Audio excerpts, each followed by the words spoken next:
Hello, everyone. Hi, everybody. Happy New Year. I get the hard wire. Oh, okay. Bill's going to get the hard wire.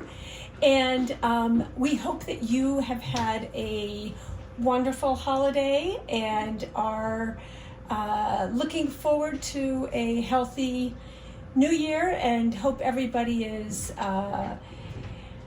ready for a long battle with this virus. This is day 10 for me. We don't know how I got infected, but I did. So I'm finally today starting to feel a little bit better, but hope if any of you who aren't vaccinated will run quickly and get yourself vaccinated, because we've been in total isolation really for 2 years now, and no gatherings, no indoor restaurants. So it was quite a surprise that both our daughter and I got breakthrough infections. So hope that the rest of you are well vaccinated. And Bill fortunately did not have any symptoms, so that's lucky. But let us know you're here if you're just logging on. And we're going to start out. Do you see those empty shelves over there? We're going to start filling them with a new line that will be in stores in a couple of weeks. And we hadn't really planned this, but they arrived early. So we thought, well, let's just unbox them with you, because that might be fun. So let us know if you have questions as we go. And we look forward to answering. I also have a lot of questions from Instagram and Facebook already. Great. Sweden is in the house. All right. Yay. It's always good to see the first comment. Exactly. Just to know that people are really there. Exactly. So, yes, Teresa, I was glad I was vaxxed as well. Vaxxed and boosted. And we did every single thing we possibly could. Yeah. But unfortunately, the timing of this is such that this is day 10, so I'm actually able to be out of my pajamas and with a little more. And we'll actually get to have a New Year's meal with our daughter. Exactly. It's unboxing our daughter too. Yeah. She's been boxed up in her room. Yeah, exactly. So. Okay. So this was an unexpected sort of surprise that we got this fabric early. So let's start with the littlest one. And I was going to say, this is an unboxing for you and for us.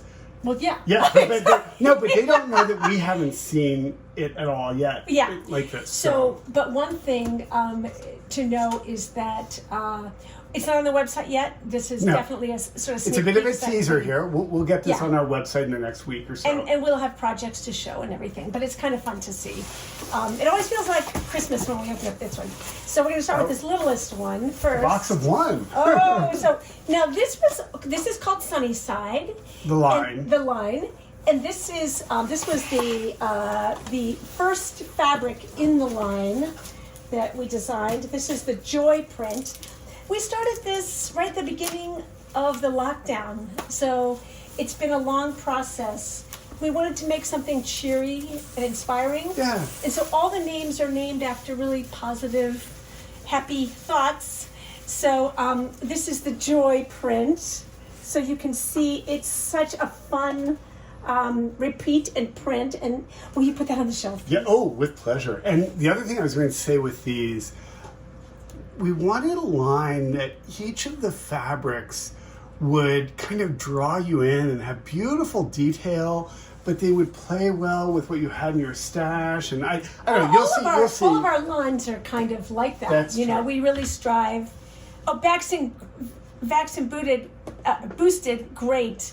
Yay. Glad to hear that, because we were too, but boy, we had breakthrough infections, but they were minor, nobody ended up in the hospital. So that's here's another colorway. That's another colorway of Joy. Okay. I've got to take the you have cellophane, to take the plastic off, off, you can see because the color. Otherwise you just get glare. Oh, good. Good reactions to the fabric. So here we go. That's the It's kind of a blue-green purple, really joyful. Yes, after its name. Now we're just doing this in the order that it came in the box. So kind of just random. This is the cheer print. Here. All right, teamwork. Yep. Oh, nice. So this has all these lovely leaves, each of which has, I don't know, is this like an 8 or 9 color print? A lot. But the idea is from a distance, it just reads as a nice color, but up close you've got detail. And this is the another colorway of cheer. This is the magenta colorway. Okay. A little closer. There we go. So you can see it's such a pretty combination of different pinks and magentas, oranges, a little yellow. Now this is the Hope print. Here, okay, definitely more. Talk to you. So this, go ahead. Go ahead. So these are tiny arrows going in different directions, but we've used this a bunch, and what I love about it is how well it cuts up. It doesn't read very directional. And that's the yellow green bunch. And this is an ombre of values. So look at that. See, that's the blue and Okay, green. I'm actually going to change the purple. light just a bit. Okay, so you can see it. They do look a little bit, the comment about using them with batiks, they would work really well with batiks. And probably it's just kind of, even though it's not modeled, okay, so, let's see. Oh, will you be having, hold on, there's a question I need to answer here. I think I missed it. We will be having a kit of fabrics soon. Please give us a little time. Like I said, I've been sick for 10 days and Bill has been running around, and we'll get there. We will definitely get there, but we're planning probably not until the middle of January. Give us a little bit of time to get patterns ready and all that. Because this is the first time we've seen these on the bolts. Yeah. So that's another colorway, the red, orange, pink. This, on screen, it probably doesn't come out as cheerful and yellow as it is, because that's a color that's hard on screen. Yeah. Now this is the cheer peacock colorway with greens and blues and yellows. And if you know our work, you know we love greens and blues and yellows. And again, these cut up so nicely. Now we also wanted some small scale, there's some more coming, but some small scale prints for sashing and borders and that kind of thing. So this is the Goodness. This is the Sky colorway. So when you need something that's not going to be is screamy, little background fabric, we have 3 colorways of that also. All right, and this is the lemon. Oh, and this is so subtle. It's very subtle, but it's very sweet.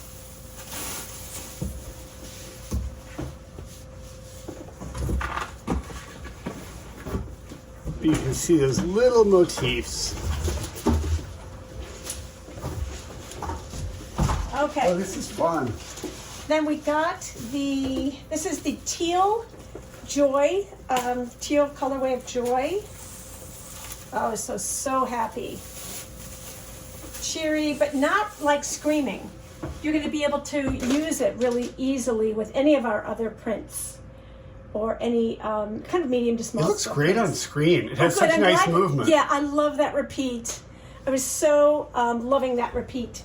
And this, when we design these, it's really fun because the repeat started out as just a little black and white sketch that Weeks did, and then she handed it to me, and then I kind of refined. She did the one kind of scallop pattern, like one of these, knowing that it would fit together, but then together we tweaked all the proportions and how it fit, and then I generally put in some rough color work, and then based on Weeks's ideas, and then she just sits down and brings it to life with really detailed color work. So it's really a total collaboration in the way we do it. And those of you who have attended any of like the designer showcases that we've done with Benartex, you can see that there are some people who say that they they just ask the designers, the in-house designers, the vendor techs, to design fabric, and then they put their name on it. Maybe it has an idea or concept of theirs. And then there's a real range of people in the way that they put their names on fabric lines. Some people just do a single sketch and color chips.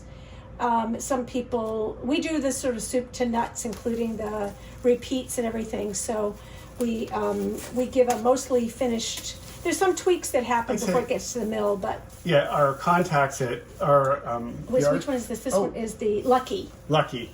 Yeah. Oh, this is actually a really wonderful. We just use this as a background. It's more rose in person. I guess the light is. Who knows what's we'll get the color yeah. corrected. You'll see. Yeah, it's definitely a really rosy color, and it looks like it's going a little blue on the screen. But I see a question there that is about.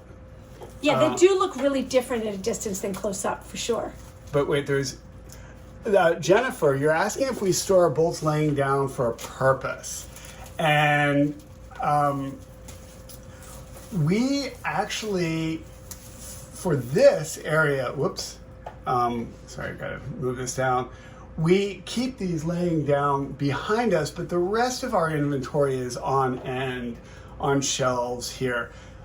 I think this just makes it a little easier to see just for your purposes, but no, we do keep things vertical for general storage. But we keep them, basically what we do is we think of this kind of space where we're in right now, we refer to this as our set. And the idea is that we need to be able to have a place that's pleasant for you to look at in the background, and that we can also use as a workspace. So we're on our cutting table right now, and we store our most recent lines behind us. I'm trying to straighten that out for you. So these are the ones that we'll be cutting the most frequently, so they're next to the colorway, or next to the cutting table. All of the rest of the fabrics, the hundreds of bolts that we have, are in another part of our studio away from natural light. Yeah, and, no windows there. Yeah, so like all of our solids and that kind of thing. So this is the Celadon. Oh, nice. Oh, hold on, you're going to do the other one? Oh, okay. Yeah. Sorry, I grabbed the wrong side there. The Celadon, yeah, definitely when I get close, it goes a lot more blue because it's picking up the light from the computer screen. It's definitely... But it's more this color. It's for sure a Celadon, but can you hold it close so they can see that cute little repeat? So when it goes close, the color changes, though. It looks really dull. But you can see the repeat, which is... But you can see the repeat, but that's closer to the color. Okay, so this is the Bliss print. Oh, I love this. This was inspired by Trillium, and if you've, you know that flower... Can you get a little closer? Yeah. It's got so much nice detail in it. Lovely detail. Yeah. I grew up in western Pennsylvania where the Allegheny Mountains are full of trillium, and it's definitely one of my favorite flowers. And this is the aqua colorway of Bliss.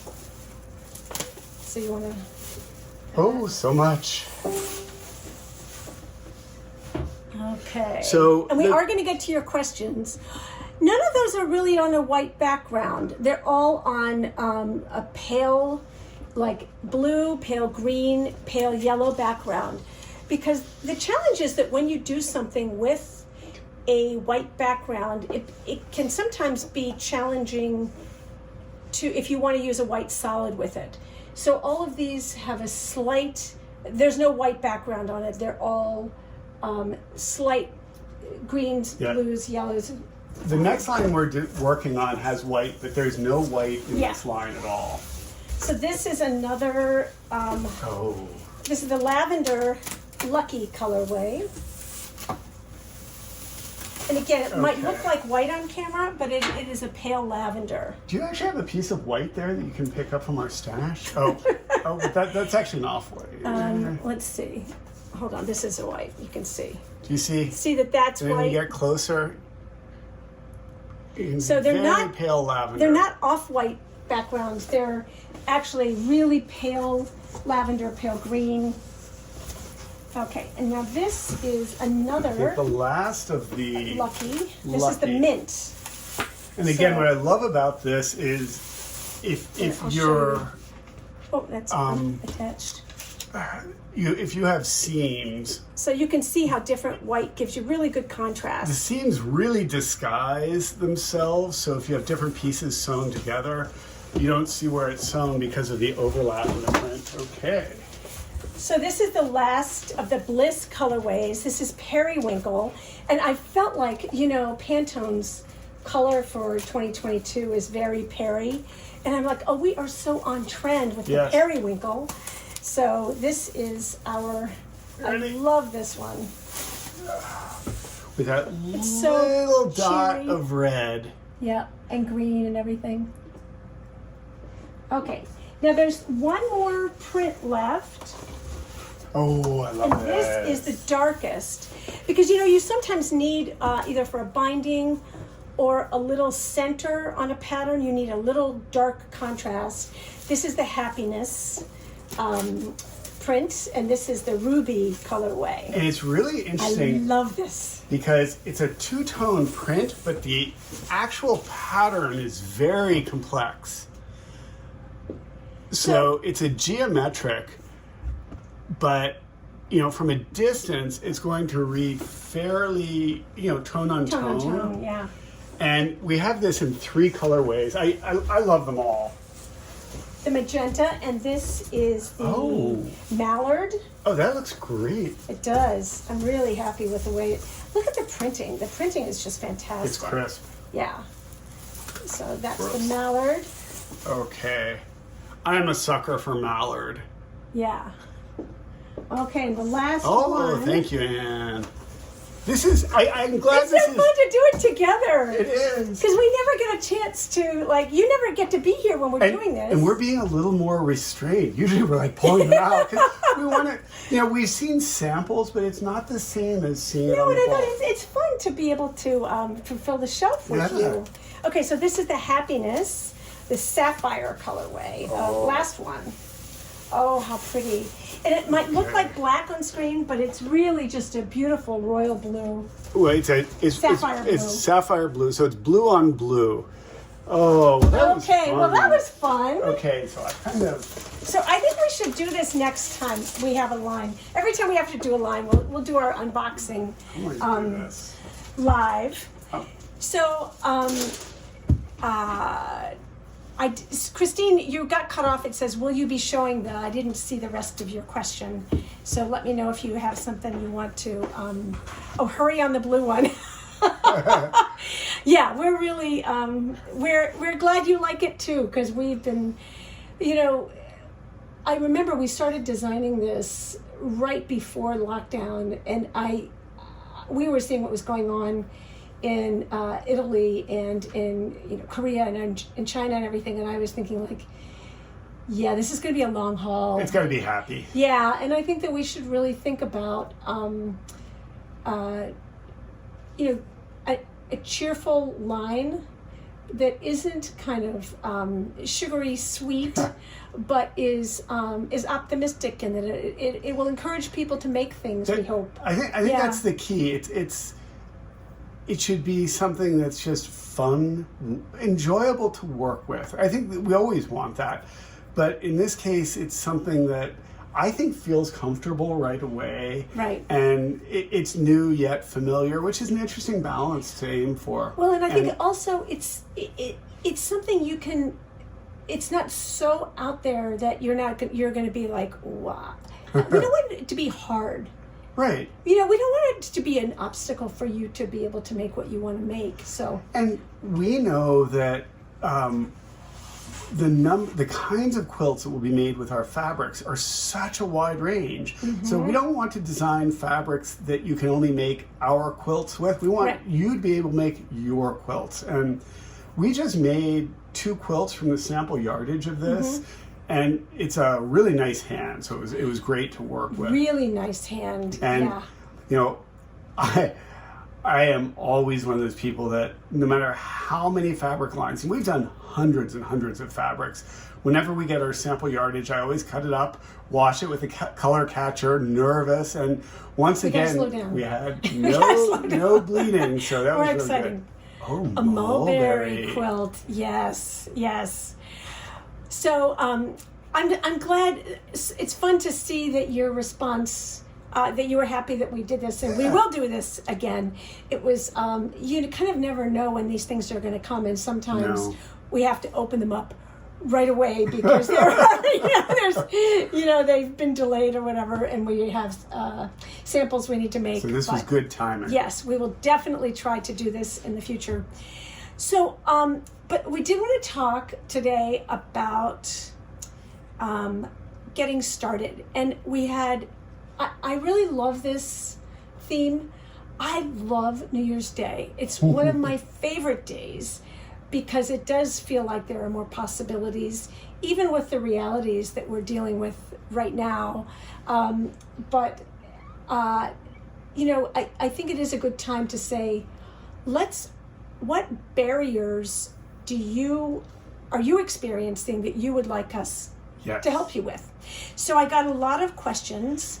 And I also want, if I can jump in for a second, as we talk about this concept of starting things, I think it's also important because in the quilting world, there is so much pressure and emphasis on finishing and the cult of the UFO. And I'm not as concerned about that. Like right now, I love the idea of starting things because some of that is knowing when to let things go too. Well, and speaking of which, I don't even know if you know this, but yesterday, or maybe it was 2 days ago, I threw away. That's music to my ears. Well, wait until you hear it. A quilt I spent a year working on. Oh, which one? The Year in the Life quilt. Oh. I worked on it like 10, 11 years ago. I think it was in 2000, no. Something like that. Maybe 2010, I'm not sure. It was a long time ago. No, it was 2000. Yeah. And it was one of those things that seemed like a good idea at the time. And then I thought, no, this just is like, this is not who I am anymore. Well, and I wanted to interject that when she said she threw out a quilt, this was an art quilt. It wasn't a functional. If it were a quilt that you curl up with, it would be donated. No, it was an art quilt. Yeah. And it was just kind of like, no. I don't necessarily need the world to see that. And let that go and say something new. But I spent a year on it. Yeah. A whole year. And so it was just one of those like, So don't be afraid to just kind of move on and, get on with life.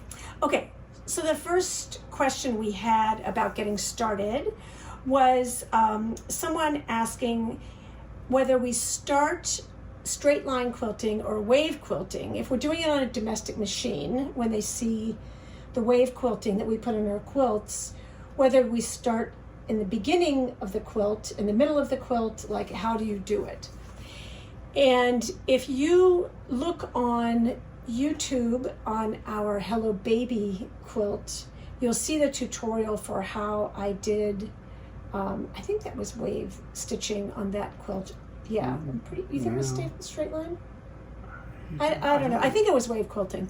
At any rate, basically, if you're doing it on a domestic machine and you have all of those those straight lines or wavy lines, you're going to start in the middle of the quilt. And what I mean is, if this is the middle of the quilt, start here and go this way, and do one half, and then flip it and do another half.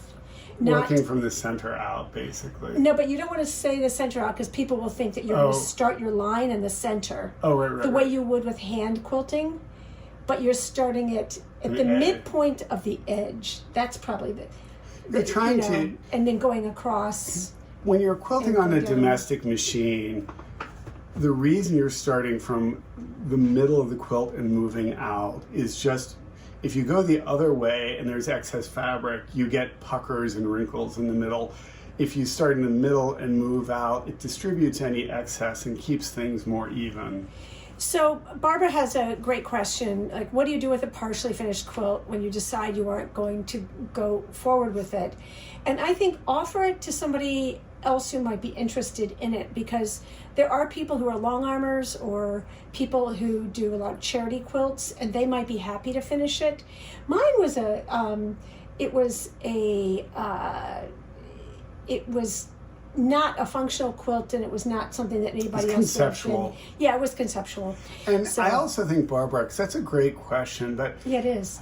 part of it is asking yourself why you don't want to go on with it. Weeks and I had a quilt that we pieced when we were first married, and we had hand quilted about a third of it and set it aside, found it years later, and looked at it and both said, like, wow, nice memory, certainly not worth finishing it as hand quilting. Well, by that point, we were parents. We have a baby, and we're like, there is no way we're going to finish the queen quilt size. For us. Yeah. And we actually put it on our long arm. Yep. And long arm, so 1/3 of it is hand quilted, 2/3 are machine quilted, and we just used it as an around the house quilt, just a daily use.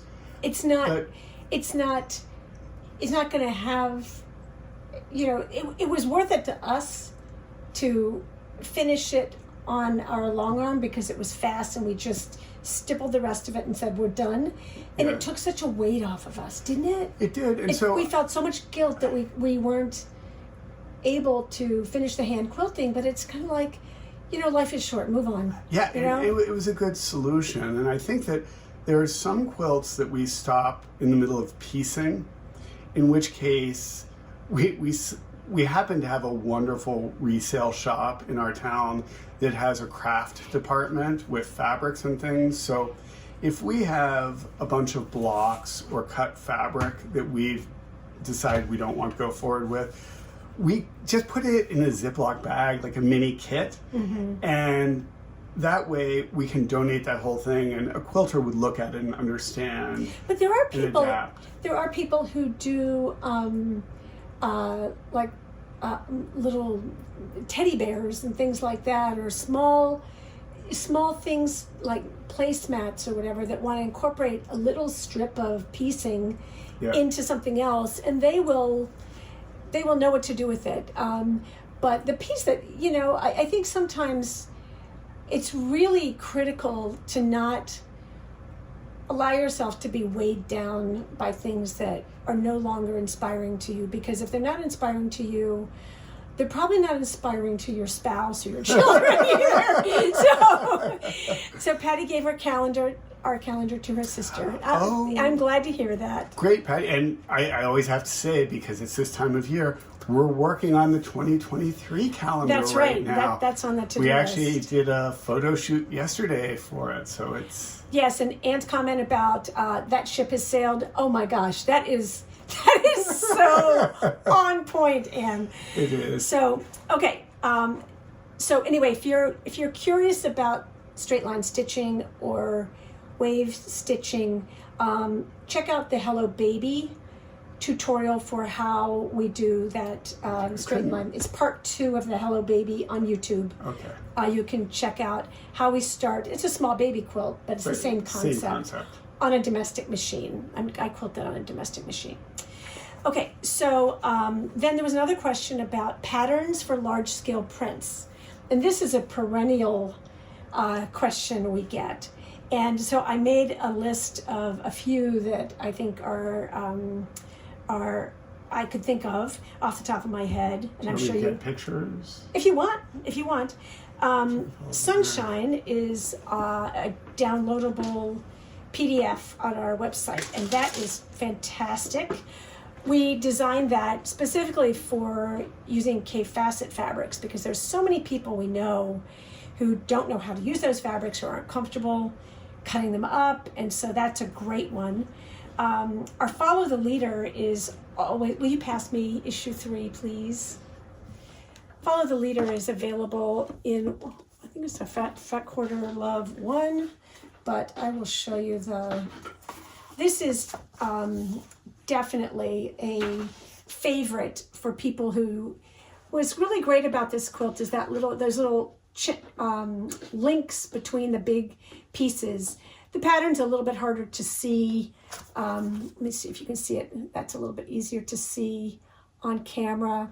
But that is a fantastic one, because one of the things about large-scale prints is that often they're difficult to seam.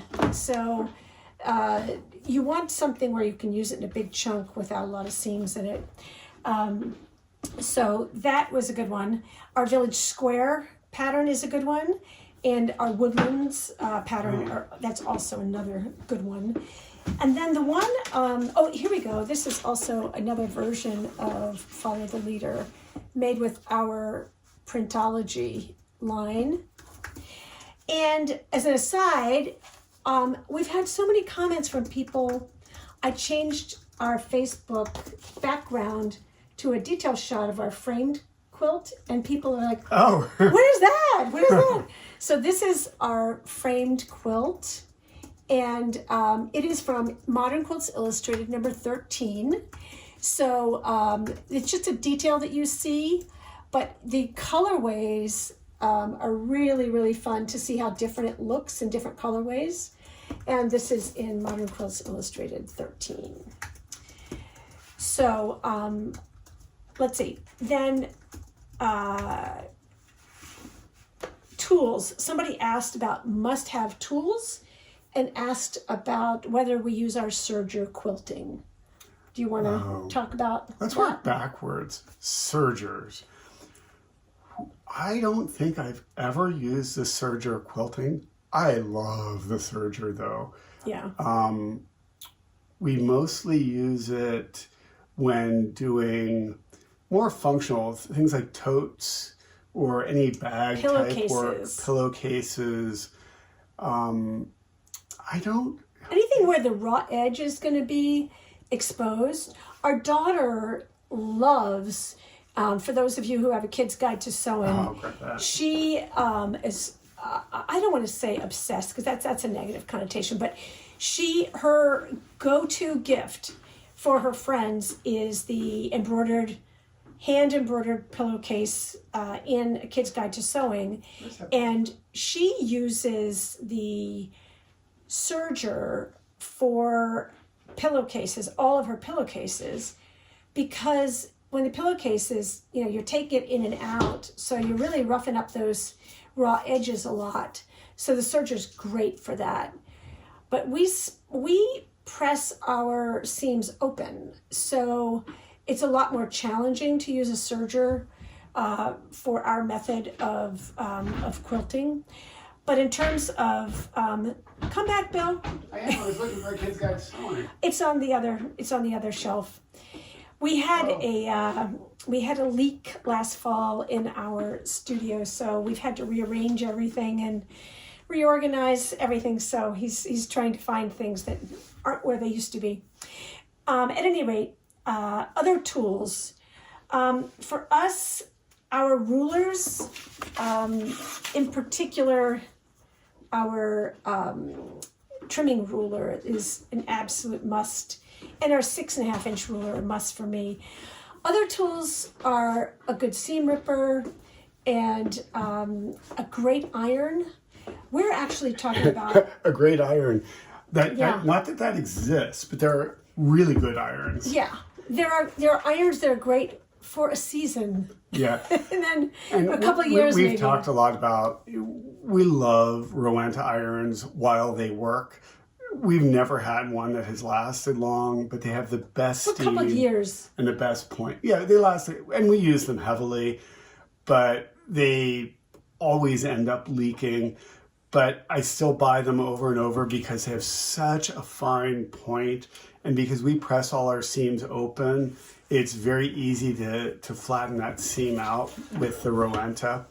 And they just have so many steam holes that if you're steaming, it's just an extremely straightforward iron to use. Okay, I wanted to say though, the serger, the Kid's Guide to Sewing. Oh, it's so funny seeing our daughter when she was so young. She's little. 20 now.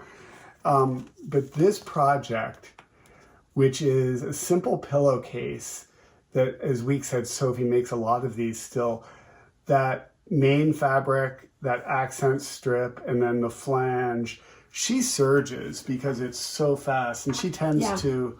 She can bang them out. tends to make several at a time. So then the Oh, tools, I just have to always say my favorite tool is the little clover bias binding.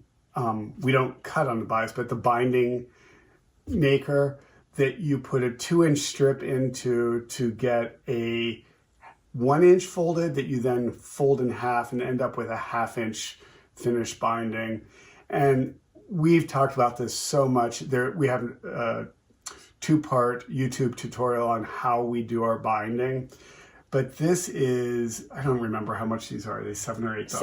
$7, They're on our site. But for under $10, probably the best tool that you could buy other than a seam ripper. Yeah. But you know what? I think really, you know, I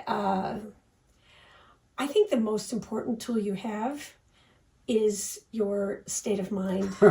I really do. I think that that's everything. And to make sure that you're in the right state of mind, and that you're doing it because it's fun, not because there's some pressure or, you know, I think a state of mind, the right state of mind, is your absolute best tool. It's really helpful to think of that as a tool. Yeah.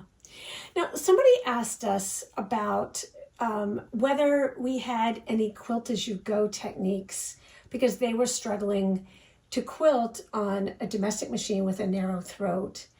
And my absolute first quilt, I tried to make in 2 pieces for that reason. And I think it's really hard to not have it look very heavy-handed or not as elegant on the back as we want it to. And because we wash our quilts so much, not having the batting be continuous is always a little concerning to me. But there is one pattern in A Kid's Guide to Sewing that is a quilt as you go. But what I like about it is we're not cutting up the batting into small pieces and then sewing it back together. Oh yeah. Gosh, look at that! So cute. So this, I'm trying to avoid the glare, is strips. A quilt. We did it in a couple different colorways. There's a blue and gray, and I'll show you a photo. Actually, you can see on the back cover, you can see her quilting it. Oh, okay. She's actually quilting it on the back. So this is a different way that you could do a quilt as you go quilt, but it is, which is still on her bed right now. Yeah, she still uses it. Yeah. And 10 years later. She did that on a quilt, on a sewing machine that did not have a big throat either. Right, it was a standard. And Nancy says she taught herself zippers at age 59. She loves A Kid's Guide to Sewing. Nancy, so I gotta say, I love zippers.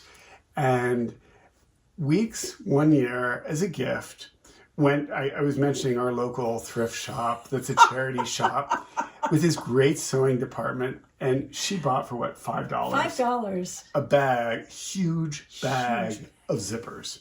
And it was a gift to me one year. It was under the Christmas tree one year. I use it multiple times a year. We still have a lot of them. How great it is to have a bag of 50 different colors of zippers and different lengths, and some are nylon, some are brass, and I had no idea where it originally came from. He's a very hard person to buy for, but that was a slam dunk for $5. Yeah, and totally satisfying. Okay, another question. So actually, yeah. So I'm gonna say, Nancy, the other tool, a zipper foot for your sewing machine. Yes, the zipper foot is great. I would say a walking foot is really, really useful, not just for quilting, but I find it helpful for sewing binding onto the quilt. Mm-hmm. And there are some long strips and that kind of thing, I find stretch less with the walking foot. In terms of tools, we don't have a lot of feet for our machines, but we have a 1/4-inch foot, a walking foot, a zipper foot. We actually have, I love the leather foot because sometimes we work with leather or vinyl. And if you've never seen one of those, it just has a little roller on it. So the leather or vinyl doesn't grip and stick to the foot. It just rolls right under it. So another question we had is, are there going to be more kits? And yes, we still have some on our website right now, but our inventory is down. If you have not been a small business owner in the last 2 years, you might not realize what the supply chain has been like, and also how difficult it's been for us to change our entire business, on pretty much like a week's notice, 2 weeks notice. So we've had fewer kits, but we have new ones that will be coming up. And we'll be replenishing some of the solids kits that are all out of stock right now. Yeah. But it's been a challenge sometimes to get the things that we need to make the kits. And one of those things is time. I was going to say, or time. So, but if we don't have it on our website, it means we don't have it ready yet. Mm-hmm. And if we're getting to it as fast as we can, but it's a lot. It's been a lot this past 2 years. Yeah. And looking at the questions, Sandra, you were saying that you're looking for a new machine with a larger throat, but want to avoid all the computerized bells and whistles. I totally hear you on this. Weeks and I have 3 machines. They're all very simple. We have a featherweight. We have how old is the Bernina? 1990 Bernina. Bernina that's totally mechanical. Yeah. And then our newest machine is, when did we buy that? It's 15 years old. 2000? I think it's maybe 2003, 2004. So about 20-year-old Bernina that it was the lowest end of the computerized ones. So I think it has 8 stitches. None of them have a huge throat.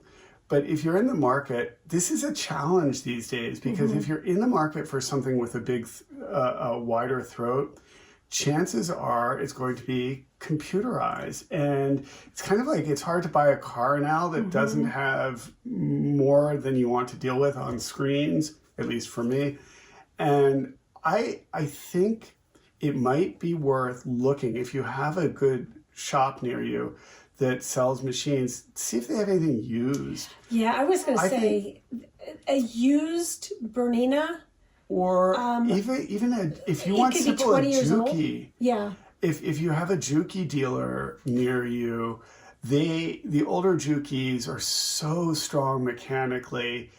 They have many of them have a great throat. And the other thing I like about them is their straight stitch tends to be faster than many other machines. So a good mechanical sewing machine should last decades and decades. So I think it's mostly about what you can have repaired if something does go wrong near you. But I think when you think of a new machine, that doesn't have to be brand new. It could just be new to you. That would be something I'd say. And somebody else was asked a question about picking out fabrics, and she said that she feels that she's not good at picking out fabrics, and wanted kits for that reason, and that's a great reason to buy kits. But I also want to put a plug in to not continuing that narrative in your head that you're not good at picking out fabrics, because that's a learned skill. That's something you can learn. Yeah. And we have a lot of YouTube tutorials that can help you with that are free, and online classes, and there's lots of different. We're going to be continuing to teach virtually, and when all these stars align. Bill has his university teaching that takes up a lot of his time as well, but I'm going to be doing some in-person classes. Live classes, not in person, but live classes that are a combination of live on Zoom. Virtual classes on Zoom with some pre-recorded sections that you'll be able to review. So if that's something of interest to you in the new year, keep an eye out for it, because I do think that we sometimes carry a narrative in our brains of like we're not good at something.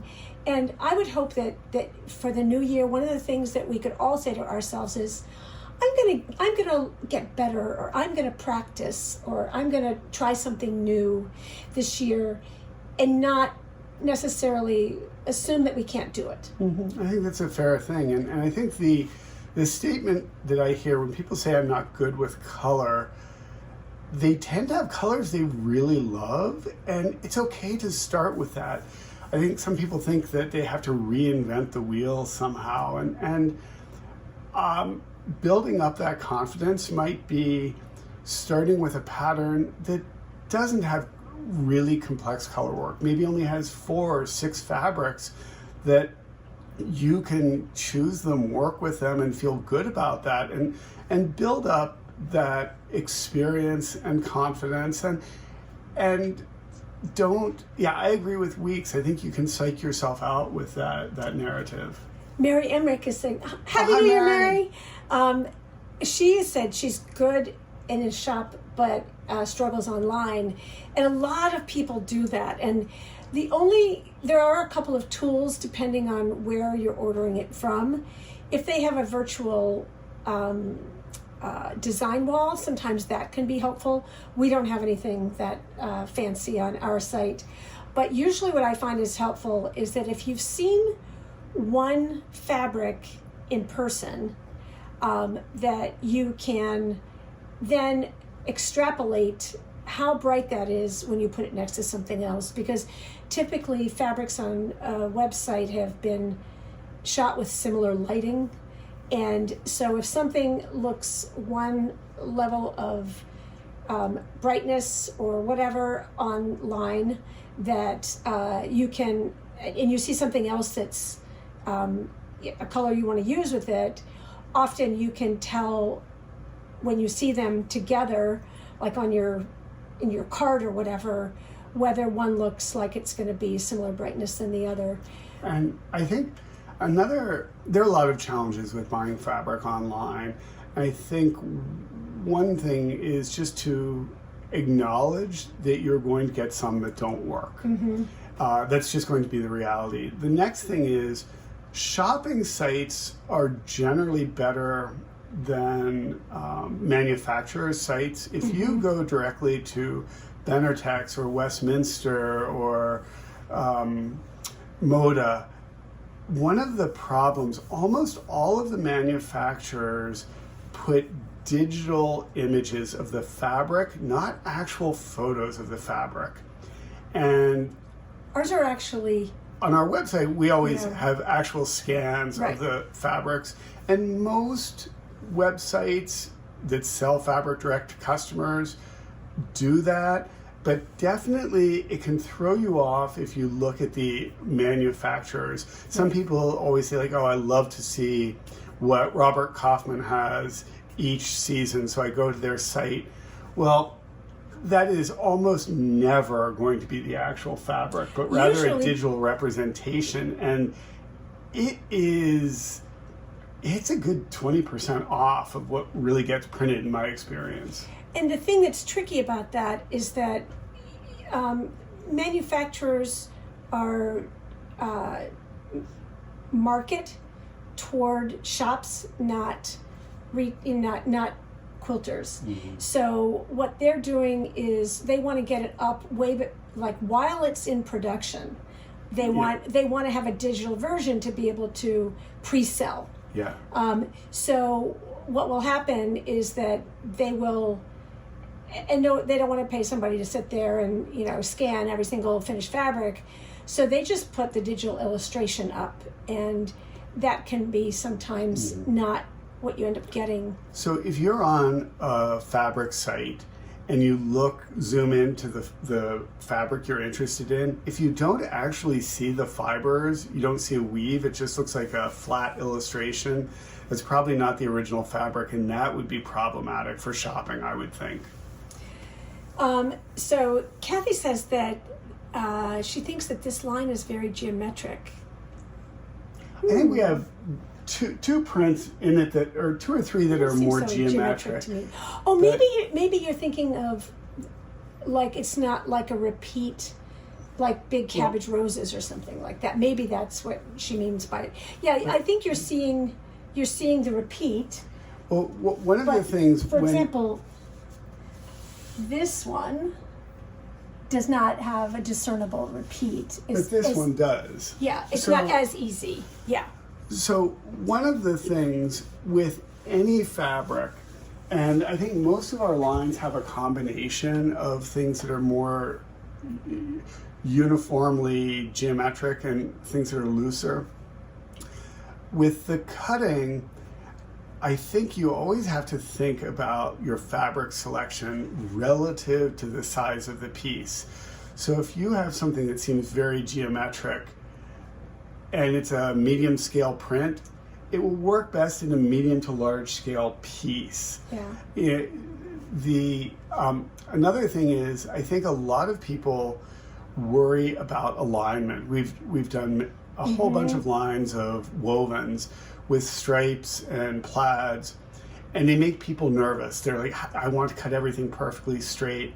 And our approach, well, you make your quilts. If you like exactness, then go ahead and line that up with your ruler and cut exactly. We embrace the fact that it's fabric and that fabrics shift, and we don't try to make everything perfectly straight. So I think that may or may not have something to do.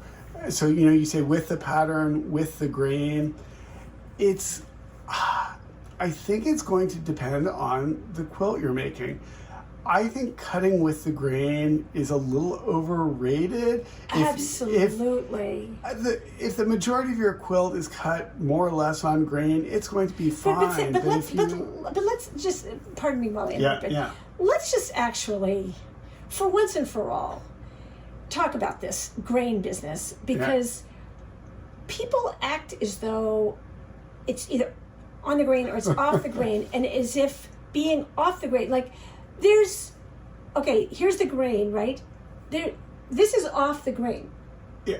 You know, that's not going to really change how your fabric. Well, you're not going to. Half a degree is off grain. So I think what people are saying is, like, you know, they're thinking it's at a 45-degree angle, in which case it's a bias, and then there's a lot of stretchiness, but there's a lot of gray area between perfectly on grain and 45 degrees. And to me, if you're within that, it's going to be 5 degrees, you're good. Yeah. You know, and honestly, fabric isn't printed on grain. This is the big misconception. Well, it is. It's not really, though. And but that's why the yarn dyes. Well, actually, are straight on the bolt. Kathy, I'm going to use an example here that is really. Of course, it's not an easy one to get. So sometimes you expect everything to be printed exactly on grain, but that's not always the case. For instance, with these leaves, do you see how there's a slight angle to it? The repeat, actually, if I look at the edge there, you can really see here that it kind of goes slightly uphill. The repeat for this is not perfectly straight. It actually slants at about a 5-degree angle, so that when you cut it, it will be a little off. But this is what I feel like I'm telling people that Santa Claus doesn't exist. So I know this might not be information, because I think people want to think everything is on grain. But this is beautifully printed fabric. But can you see that the bottom of the print is not 100% straight on? It's just not. If you look at it, do you see how like there's 3 lines here and then down here there's no lines?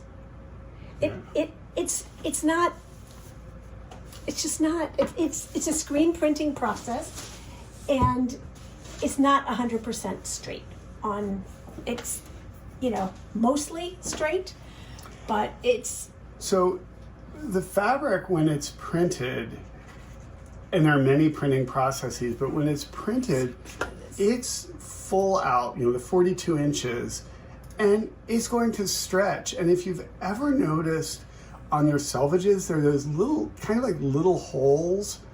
They're these kind of spikes that stretch the fabric and hold it in place. And they don't go through in the exact same time place all the time. And if you ever watch the process, it's pretty fast. And your fabric would cost $200 a yard if they got it perfectly aligned. Right. They're trying to get it through fairly quickly. And so... But to me, on grain means that when you cut it, there's no like there would be one piece of thread that was consistent along the entire edge. And that's just usually not how quilters work. There's going to be a little bit of shifting with the ruler and cutting and all that sort of stuff. I'd also say that if you're working with geometrics and it kind of bothers you a bit that things are quote unquote off, withhold judgment till you've cut a lot of it, because it when one thing seems a little crooked, it's very noticeable. When 2 are a little crooked, then it becomes, oh, maybe this isn't so bad. Once you have 10, it becomes the norm. Yeah. And there's a unity to it. So. Well, and I think also you will enjoy your process of quilting more if you can accept that some things are going to be slightly off grain. Not 45 degrees, but 1 or 2% is just going to be, that's just kind of the norm. But there were a couple of other questions before we wrap up that I want to get to. One was another question of how do you quilt a kaleidoscope quilt? Yes. And my response would be simply as possible. So I know people want to go crazy with the quilting, but especially in a kaleidoscope quilt or something, I assume we're talking like a pollinator sort of kaleidoscope quilt as opposed to the traditional block made with solids or something. But in general, the more complex the quilt, the simpler the quilting is. And the more complex the prints. Yeah. Because the reality is, if a kaleidoscope quilt made with elaborate prints, it'll be very hard to see the quilting.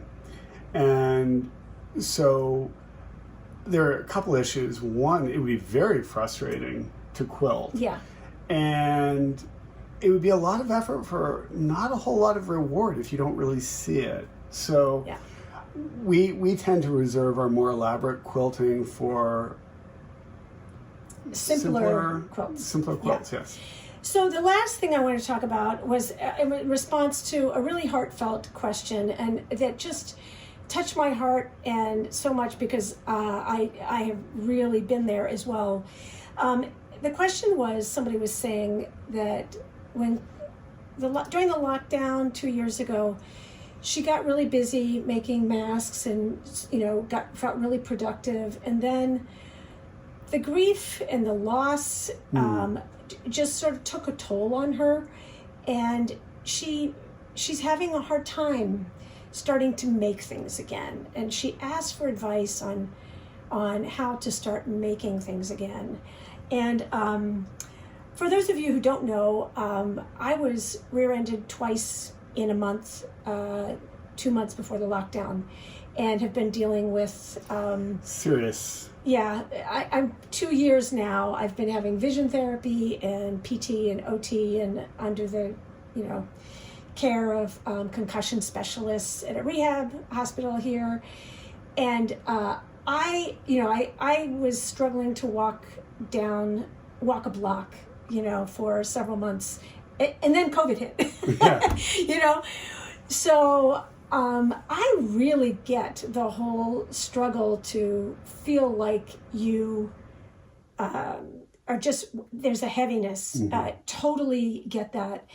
And I can just share from my perspective what I have done was to allow myself to not be productive when I don't want to be productive, but also to start small with things that are achievable and finishable, and